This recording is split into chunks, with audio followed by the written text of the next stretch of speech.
Hello dear student, আসসালামু আলাইকুম। কেমন আছো সবাই? Welcome to our nursing profession. তোমাদের কোর্সের নাম জানো? কোর্সের নাম হচ্ছে বিএসসি ইন নার্সা। এই কোর্সে 4 বছর পড়াশোনা করবা। 4 বছর পড়াশোনা করে হসপিটাল সেটিংয়ে 6 মাস ইন্টার্নশিপ করতে হবে।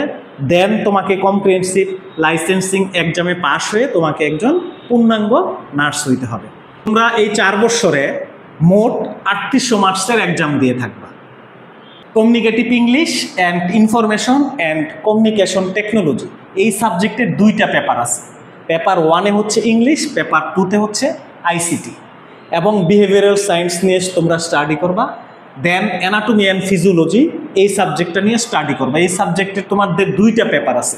পেপার 1 হচ্ছে অ্যানাটমি, পেপার 2 হচ্ছে ফিজিওলজি। দেন হচ্ছে ফান্ডামেন্টালস অফ নার্সিং, যেটা নার্সিংয়ের কোর্স সাবজেক্ট বলা হয়ে থাকে।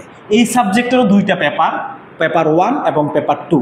পেপার 1-এ থাকতেছে ফান্ডামেন্টালস অফ নার্সিং আর পেপার 2-তে থাকতেছে মাইক্রোবায়োলজি। তোমরা যেসব এরিয়াতে এক্সাম দিয়ে থাকবা, যেমন রিটেন এক্সাম দিবা, প্র্যাকটিক্যাল এক্সাম বা ওরাল এক্সাম এবং ফর্মেটিভ মার্কস তোমাদের জন্য থাকবে। এই প্রত্যেকটা এরিয়াতে তোমাকে 60% মার্কস অ্যাচিভ করে তোমাকে ফার্স্ট ইয়ার পাস করতে হবে। তো তাই ভালোভাবে পড়াশোনা করতে হবে, 80% ক্লাসে অ্যাটেন্ড থাকতে হবে এবং ক্লিনিক্যাল সেটিংয়ে তোমাকে 85% প্র্যাকটিসে তোমাকে অ্যাটেন্ড থাকতে হবে। দোয়া করি তোমরা ফার্স্ট ইয়ার ভালোভাবে পাস করো, ভালো মার্কস পেয়ে পাস করো। ভালো থাকবে। আসসালামু আলাইকুম।